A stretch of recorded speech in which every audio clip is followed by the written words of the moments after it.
আজকে আমার খুব ফেভারিট একটা শাক রান্না করবো, নালি শাক। তো আমরা সিলেটিটারে নালি শাকও কইন।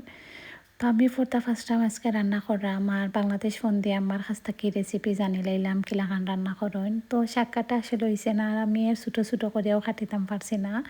তো জেলাখান ফার্সি ওলাখানো তো এখানেও প্রথমে আমি পানি গরম করি লাইমু। তো পরিমাণ মতো পানি দিলাইমু, যতটুক শাক অতটুক শাকর আন্দাজ মতো পানি দিলাইমু। তো পানি একটু গরম হয়ে গেলে এখানে আমি কাঁচামরিচ রসুন আর পেঁয়াজ দিলাইমু একলগে। তো পানি উতরানি পরে আমি শাক দিলাইমু। জানি না আপনারা ওলাখান রান্না করেননি, তো আমার আম্মাই কইলা ওলাখানও রান্না করেন। তো যার লাগে আমার খান্দাতে কি রেসিপি জানিয়ে আমিও আজকে প্রথম রান্না করলাম। আর নালি শাক কিন্তু তেল দিয়ে বাজিয়ে অনেকে রান্না করিয়া খাইন চিংড়ি দিয়ে। আমি দেখছি অনেক রেসিপি, বাট আমি বাংলাদেশ ওলানো খাইতাম, যার লাগি আম্মাই যেলাখান রান্না করতা ও রেসিপি দিয়েও রান্না করলাম। আর ইলাখান নালি শাক খাইতে আমার যে ভালো লাগে।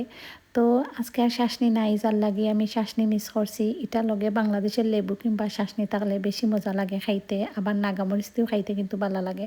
তো এখানেও পানি উতরাই গেলে আমি শাক দিলাইছি আর শাক দিয়া 10 থেকে 15 মিনিট মিডিয়াম ফ্লেমও রান্না করলেও শাক কিন্তু রেডি হয়ে যায়। তো ভিউয়ার্স, আপনারা নালি শাক কিলান রান্না করেন অবশ্যই কমেন্ট করিয়া জানাইবা আর আমার রান্না আপনার কাছে কিলান লাগলো।